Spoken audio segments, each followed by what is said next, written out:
परम भगवंत हैं। जो संत रहता है उसी को भगवान मिलते हैं। संत और भगवंत में कोई अंतर नहीं है। जैसे संत और बसंत, बसंत का जब आता है तो हरियाली चारों तरफ, लाल पीले हर चीज सुहावना होता है।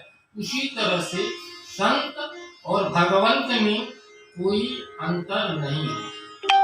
पारस और संत में बड़ो अंतरो जान, एक करे लोहे को कंचन, एक करे आप समान। पारस क्या है? उसके संपर्क में आने से, उसके नजदीक आने से जिस वस्तु को टच कर देंगे वो तुरंत ऑटोमेटिक बदल जाएगा, परिवर्तन हो जाता है। तो पारस और संत में बड़ो अंतरो जान, बहुत बड़ा अंतर है। एक लोहे को छुआ देंगे तो सोना बन जाएगा। पारस और संत में बड़ो अंतरो जान, एक करें लोहे को कंचन, एक करें आप समान। संत जो है अपने समान बना देते हैं। संत किसका नाम है? जो उस परमानंद के अंत को पा चुका है वही है संत। संत भी दो प्रकार के होते हैं, एक गुप्त संत और एक प्रकट संत। गुप्त संत, संत का मतलब है वो अंतर्मुखी, यानी उनकी अंदर की वृत्तियां जो है उस परमात्मा के साथ जुड़ा हो गया है। और प्रकट संत जो दिखाई देने वाले हैं, वो अपने आप अवधूत देश में रहते हैं, इसलिए उनको कहते हैं गुप्त संत। वो दिखावे में नहीं रहेंगे, वो संसार से परम विरक्त रहेंगे, या तो जंगलों में मिलेंगे या तो कहीं अन्य पर मिलेंगे, इसलिए उनका नाम है संत। जैसा कि भरत जी परम भागवत है, उनको मालूम था कि वो ब्राह्मण होते हुए नदी के किनारे डेली स्नान करने जाते थे। वहां पर कुछ दिन जाते जाते एक हिरण से लगाव हो गया, हिरण के बच्चे से लगाव हो गया। यानी मनुष्य की जहां पर आस्था है, जहां आशा तहां बासा। आशा का मतलब जहां पर मनुष्य दिन रात जिस काम में लगा हुआ है, वहीं बासा का मतलब निवास प्राप्त होता है। जैसा कि कहते हैं, भजन करे पाताल में परघट हो यकाश, दाबे डूबे नहीं दबे जैसे कस्तूरी की सुबास। कहेंगे भजन कर रहे हैं पाताल में, उसका प्रभाव आकाश में दिखाई देता है। भजन कर रहे हैं पाताल में प्रकट होते आकाश, यानी ऊपर की ओर दिखाई उसका असर दे रहा है। भजन करें पाताल में प्रकट होते आकाश, दाबे डूबी नहीं दबे जैसे कस्तूरी की बात। जैसे कस्तूरी है, यदि उसको प्याज के साथ रख देंगे तो लेकिन उसकी सुगंध जो है छिप नहीं सकता है, उसी तरह से जड़ भरत जी जो है वो परम भागवत है। वो सब कुछ जानते हुए भी जहाँ मनुष्य की आस्थाएं बारंबार भोगों के पीछे आसक्त हो जाते हैं, जैसे मृग शावक के बच्चे के साथ। मृग शावक का बच्चा गंडकी नदी के पास प्राप्त हुआ, वहां से लेकर के उसको लालन पालन पोषण में हमेशा देख रेख करते थे। जब देख करने लगे तो उनका बच्चे के साथ जुड़ाव हो जाता है। किसी का बच्चा हो, छोटा सभी बच्चे, चाहे मनुष्य के हुए चाहे जानवर के हुए, सबके छोटे बच्चे सुंदर लगते हैं।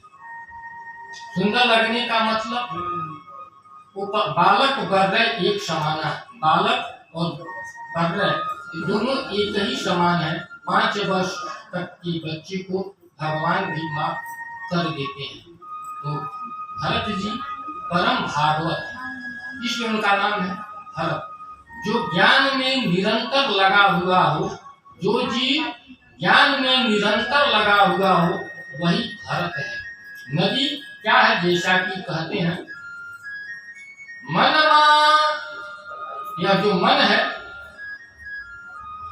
मन मथुरा दिल काया काशी जान। ये मन में ही मथुरा है, काया माने शरीर, मन मथुरा दिल द्वारिका काया काशी जान। ये काया माने होता है शरीर, शरीर ही में सब कुछ है। यही काशी है, यही विश्वनाथ है, यहीं पर सब कुछ है। मन मथुरा दिल द्वारिका काया काशी जान। ये मन ही मथुरा है, दिल ही द्वारिका है, काया माने होता है शरीर, शरीर ही काशी है।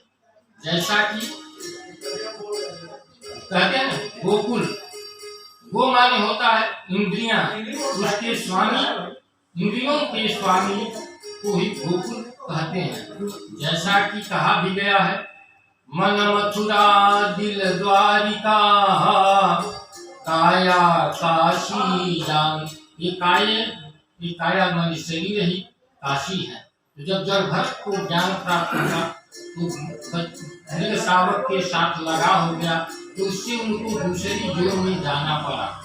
जब दूसरी जोन में गए, 4 प्रकार की योनियां हैं, अंडज और स्थावर, जंगम और उद्भिद, 4 प्रकार की योनियां हैं, 84 लाख योनियां हैं। तो उस योनि में गए, लेकिन पहले के तपस्या करने का प्रभाव उनके शरीर में था। जान गए कि मैं पथ भ्रष्ट हो गया हूँ, लेकिन उससे बचने के लिए बोले कि इस बार मैं मनुष्य जीवन को बेकार नहीं होने देंगे। तो जंगल में हिरणों के साथ खेलते खेलते सबसे अकेले ही रहते थे। तो सब उस टाइम के लोग एक दूसरे की भाषा को समझ लेते थे, जान लेते थे। जैसे कहते हैं समझे खग खग ही की भाषा। भाषा क्या है? भाषा वही है जो एक दूसरे की बातचीत को समझ ले, उसको कहते हैं भाषा। शब्दों का सम्यक आकलन को कहते हैं भाषा। एक सम्यक, एक ही शब्द है वो हर जगह प्रयोग होता है। एक सम्यक, सम्यक ज्ञात, यानी उससे उसका ज्ञान प्राप्त हो जाता है। इसलिए जब भरत जी सौभरी ऋषि के साथ, मुनि के साथ जा रहे थे सौभरी राजा के पास, तो रास्ते में वो पालकी, तो कोई राजा जब समय परिवर्तन हो जाता है तो कभी वो पालकी भी धोने लगता है। भगवान की गति जो है अति विचित्र है। जैसा कि कहते हैं, अति विचित्र लोक अनेका रचना अधिक एक तेका। अति विचित्र, कुछ लोक की जो संरचनाएं हैं इससे भी सुंदर है। गोस्वामी जी महाराज कहते हैं यहाँ की जो रचना है इससे भी सुंदर। अति विचित्र हम लोग करने का रचना अधिक एक ते एका। उस लोक की जो सुंदरता है इससे कई करोड़ों गुना सुंदर है। जैसा कि माघ कवि जी भी लिखते हैं सुंदरता के बारे में। जब भरत जी को मालूम हुआ वो पालकी भी हो जाएंगे, बोले इस बार मनुष्य जीवन में मैं किसी से नहीं फंसूंगा, क्योंकि मैं पथ भ्रष्ट हो गया। जैसा होगा संग वैसा चढ़ेगा रंग। जैसा कि आप लोग भी जानते हैं, या अनुरागी चित्त की गति समझे नहीं कोई, जे जे डूबे श्याम रंग तेम तेम उज्ज्वल हो। ये बिहारी जी कहते हैं। इसलिए चित्त ही उस परमात्मा का दीदार कर ले तो सब कुछ बन जाता है। चित्त ही से तो सब कुछ होता है। चित्त वृत्त निरोध योग, चित्तियों का निरोध ही योग है। उसी को जब भरत जी पकड़ करके बोले मैं सबसे अलग रहूंगा, इस बार मनुष्य जीवन को बेकार नहीं जाने दूंगा। ये मनुष्य जन्म बहुत पूर्ण तपस्या करने के बाद से ही प्राप्त होता है। आप सभी लोग जानते हैं, कहते भी हैं, बड़े भाग मानुष तनु पावा, सुर दुर्लभ सद ग्रंथि न गावा, साधन धाम मोक्ष कर द्वारा, पाई न जेहि परलोक संवारा। जब भक्त जी कहते हैं इस लौकिक संसार से पारलौकिक संसार बेहतर है, क्योंकि संसार में बार बार आना, बार बार जाना, बार बार 84 चक्कर योनियों में लगाना। तो समझ रहे हैं कि इस बार हमको नहीं फंसना है। तो उनके घर वाले खेत की रखवाली के लिए लगा देते हैं। कहते हैं कि जाओ, जब कुछ काम करता नहीं है, इसका भरण पोषण कौन करेगा? तो कहते हैं या तो भैंस चराओ, या तो गाय चराओ, या तो बोले खेत की रखवाली करो। वहाँ ऐसा करते करते सारी चिड़ियाएं आ गई और सारे खेत को खा गई, फसल नष्ट हो गई। तो बोले कोई किसी काम का नहीं है, इसको छोड़ दो, ये पागल है। पहले पागल शब्द को भी तो समझिए, लोग कह देते हैं पागल। पागल किसको कहते हैं, पहले उस चीज को तो समझिए। पागल जो परमात्मा के ज्ञान में तल्लीन हो गया हो, उसको कहते हैं पागल। जिसका मन जो है परमात्मा का 24 आवर सुमिरन ध्यान भजन करता है, उसी का नाम है पागल। जो परमात्मा के गल को पा चुका है, वही जो है पागल है। जैसा कि कहते हैं भजन के माध्यम से, आप लोग सभी लोग जानते हैं, भजन से ही जीव के सारे कष्ट क्लेश कटते हैं। क्यों? भागवत की कथा को सुनते हैं। कथा वही है जो जीव की आत्मा की सूरत की व्यथा को मिटा दे, वही है कथा। दो कथाकार थे, दोनों हमेशा कथा करते थे। कुछ दिनों के बाद वहाँ के महामंडलेश्वर गुजर गए, तो बोले कि इनकी परीक्षा लेते हैं, क्या ये लोग दिन भर कथा करते हैं? तो समझ में उनको महामंडलेश्वर बनाते हैं। तो आपस में दोनों लोगों का विवाद चलने लगा। तो उस एरिए के जो धाम के जो बड़े महात्मा थे, वो बोले ऐसा करो, मैं आप दोनों लोगों के एक एक फल देता हूँ, जहाँ पर कोई नहीं देखता है उसको खा करके बताओ। एक कथाकार जो फल लेकर के घूमते हुए द्वारकापुरी तक घूम करके आ गए, वो तो बोले हर जगह कोई न कोई देखने वाला है। जो दूसरा कथाकार था, वो थोड़े दूर जा करके गया तो अपना फल खा लिया। बोले हाँ, तो कोई नहीं देख रहा है, मैं खा लेता हूँ। ऐसा करते करते एक कथाकार में आया, महाराज जी मैं तो फल खा लिया, यहाँ कोई नहीं देखता है। दूसरा कहा, महाराज जी मैं तो द्वारका हरिद्वार हर जगह घूमते हुए आया, जीव को तो देखने वाले हर जगह हैं, भगवान चारों तरफ हैं, कहाँ नहीं है प्रभु? इसलिए बोले जो लोग कथा को कहे हैं, ये कथा ही करते रह गए, इन्होंने कथा के सार तत्व को नहीं समझा है। आप जो हैं, आप इस चीज के उत्तराधिकारी आप ही हैं। आप कथा के सार को, इंटरनल और एक्सटर्नल को आप पकड़े हैं, आप कथा की गहराइयों को समझे हैं, इसलिए आपके अंदर वो चीज है। और ये जो कथाकार इनकार करते थे, मैं ही प्रवचन करूं और मैं ही उपदेश करूं, ये कहाँ से हो सकता है? कहने का मतलब जिंदगी में किसी एक चीज को पकड़ लीजिए तो जीवन धन्य हो जाता है। ये आप लोग सुन रहे हैं, ये आसान बात नहीं है। मनुष्य के कई जन्म जन्मांतरों के पुण्य का उदय होता है तो भागवत की कथा को सुनने का सौभाग्य प्राप्त होता है। अच्छा काम जो है, नेक काम बहुत मुश्किल से होता है, बुरा काम बहुत जल्दी हो जाता है। किसी अच्छे काम को करने के लिए 50 आदमी से पूछेंगे क्या मैं एक काम करूं ठीक है कि नहीं। अब बुरा काम करना रहेगा तो किसी से नहीं पूछेंगे, तो चुपके से ही कर देंगे। हमारे कहने का मतलब ये है कि मनुष्य को नेक काम जो है, अच्छे कर्म जो है, बहुत मुश्किल से होते हैं। जैसा कि रघुवर महाराज कहते हैं, जब पालकी में धोते हैं, उसमें से जो कहा था पालकी धोने वाला राजा का, वो बीमार पड़ गया। जब बीमार पड़ गया तो रघुवर कहते हैं किसी एक को धोने वाले को कहीं न कहीं से पकड़ लो, क्योंकि राजा है। तो बोले पकड़ लिए। और जब भरत जी जो थे हित पुरुष थे, मजबूत थे, तो उनकी जो अंतर की वृत्तियां, जो 2 प्रकार की प्रवृत्तियां हैं, एक है वृत्ति और एक है प्रवृत्ति।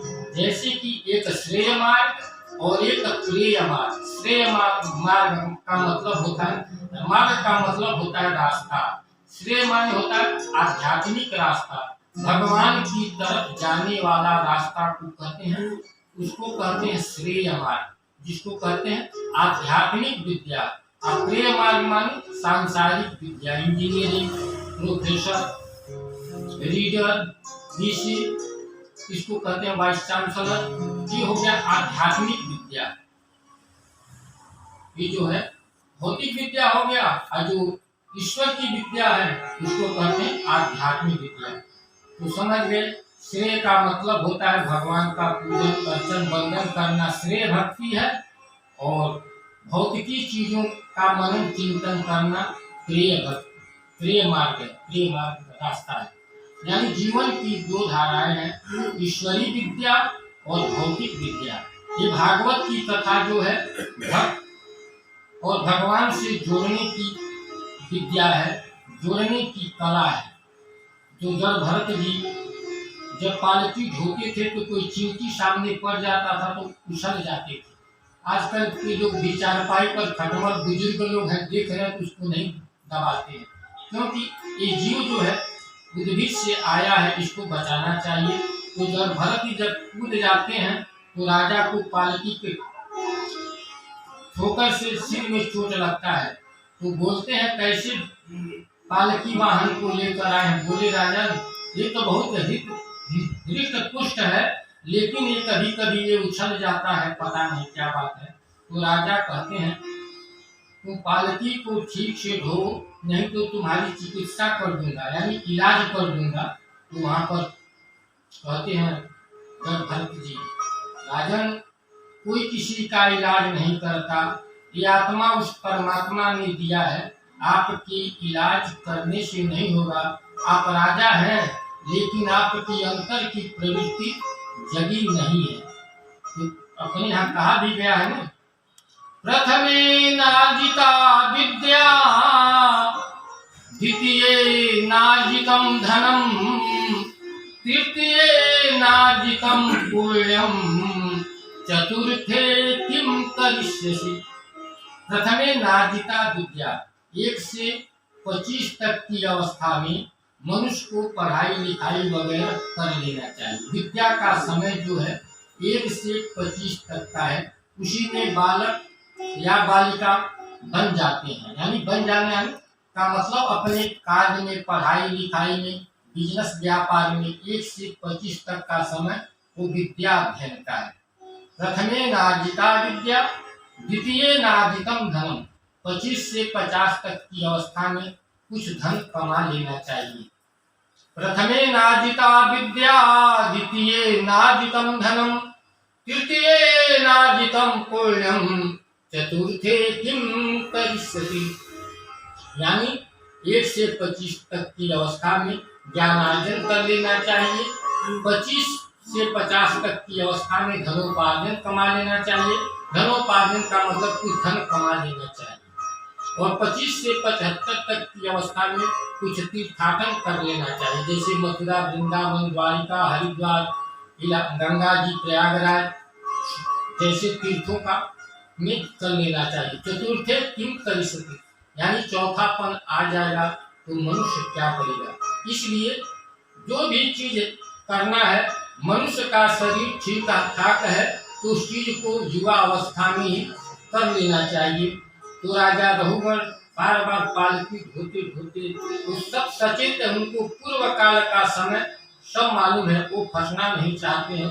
तो जब राजा जब ऐसा बोलता है तो राजा रघुगण को उपदेश देते हैं, जल भरत रघुगण को उपदेश देते हैं।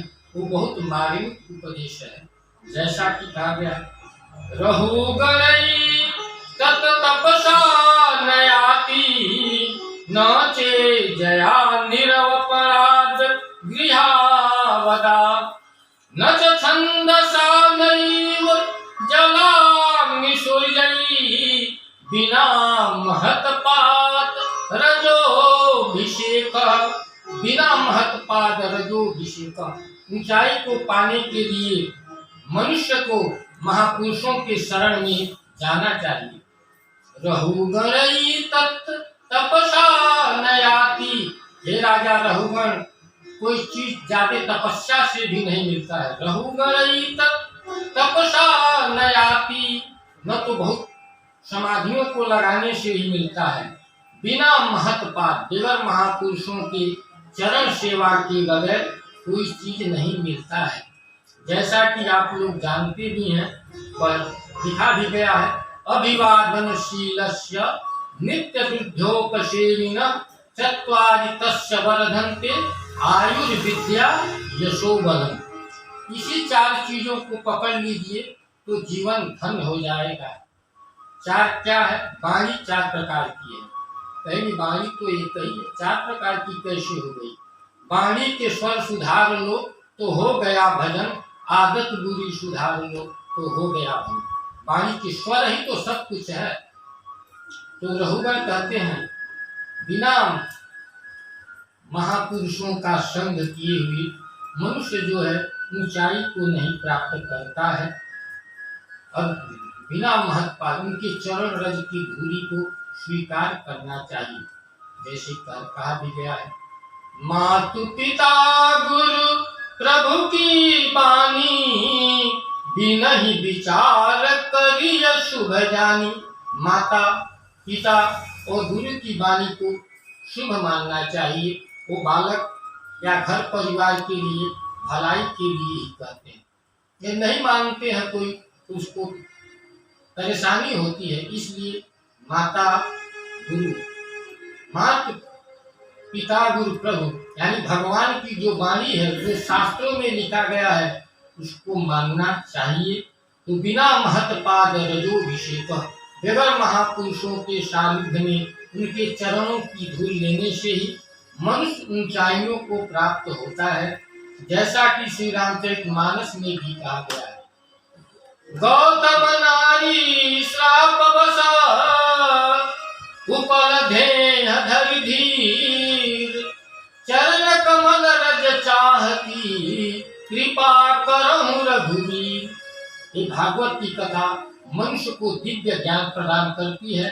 जो भी कष्ट, बाधा, मुसीबत, प्रेत पीड़ा को भी मिटाने वाली है ये भागवत की कथा।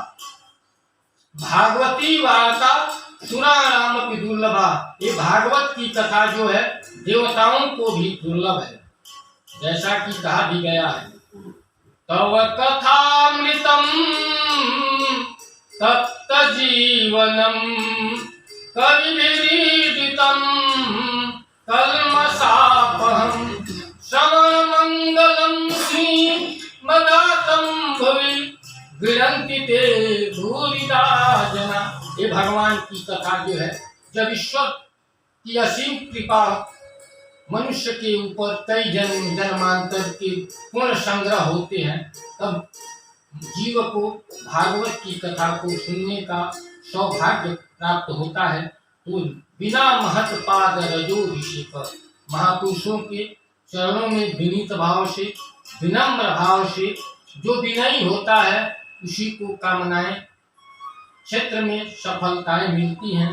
तो बिना महत्पाद रजोभिषेक, बगैर महापुरुषों का सानिध्य किए हुए कोई भी चीज नहीं मिल पाती है। प्रेम से बोलिए भरत जी महाराज की जय। उसी पर अपने देश का नाम है भारत। भा माने होता है प्रकाश, रत माने हो लगा हुआ। जो ज्ञान की प्रकाश में निरंतर लगा हुआ है उसी का नाम है भारत देश। दूसरा है परम भागवत प्रहलाद चरित्र। चरित्र और चित्त ठीक है तो जीवन में देवता भी पीछे पीछे घूमते हैं, ऐसा भागवत में लिखा हुआ है। तीन ठीक हो तो भगवान पीछे पीछे घूमते हैं, जैसा कि भागवत में लिखा भी गया है। दया सर्वभूतेषु, दया सर्वभूतेषु संतिष्ठत्। दया सर्वभूतेषु यानी जीवों के प्रति दया। संतुष्टया येन केन वा सर्व इंद्रियोपशांत्या तुष्यत्याशु जनार्दन। दया सर्वभूतेषु संतुष्टयो येन केन वा सर्वे इंद्रियोपशांत्या तुष्यत्याशु च जनार्दन। हे नारद, सुखदेव जी महाराज नारद जी से कहते हैं, दया सर्वभूतेषु, सभी जीव प्राणियों के प्रति दया। दया सर्वभूतेषु संतुष्टयो येन केनवा, जो भी मनुष्य जो मिल जाए उसी में संतोष करता है। तो दया सर्वभूतेषु संतुष्टया येन केनवा, सर्वे इंद्रियोपशांत्या तुष्यत्याशु जनार्दनः। दया पकड़ लीजिए, दया धर्म का मूल है, पाप मूल है अभिमान। तुलसी दया न छोड़िए, जब तक घट में प्राण। ये सरल है, इसको समझ लेंगे, लेकिन ये भागवत का श्लोक है। दया सर्वभूतेषु संतुष्टया येन केनवा, सर्वे इंद्रियोपशांत्या तुष्यत्याशु जनार्दन। दया को उलट देंगे तो याद हो जाए, परमात्मा का निरंतर ध्यान मनन चिंतन करना चाहिए, इसलिए उसका नाम है दया। दया सर्वभूतेषु संतुष्टया येन केनवा, सर्वे इंद्रियोपशांत्या तुष्यत्याशु जनार्दनः। जैसा कि कल एकादशी मनाई, जो उसका नाम है एकादशी। 5 ज्ञानेंद्रियां, 5 कर्मेंद्रियां, तो 5 5 10 हो गए, और एक मन, कितना हो गए 11। ये तीनों ठीक हो तो समझ लीजिए जीवन की एकादशी सफल है। एकादशी व्रत जो है सभी व्रतों का राजा है। एकादशी व्रत रखने से कई जन्मों के पाप नष्ट हो जाते हैं। जैसा अजामिल चरित्र का वर्णन करते हैं, यह जी एक सुंदर भजन प्रस्तुत करें।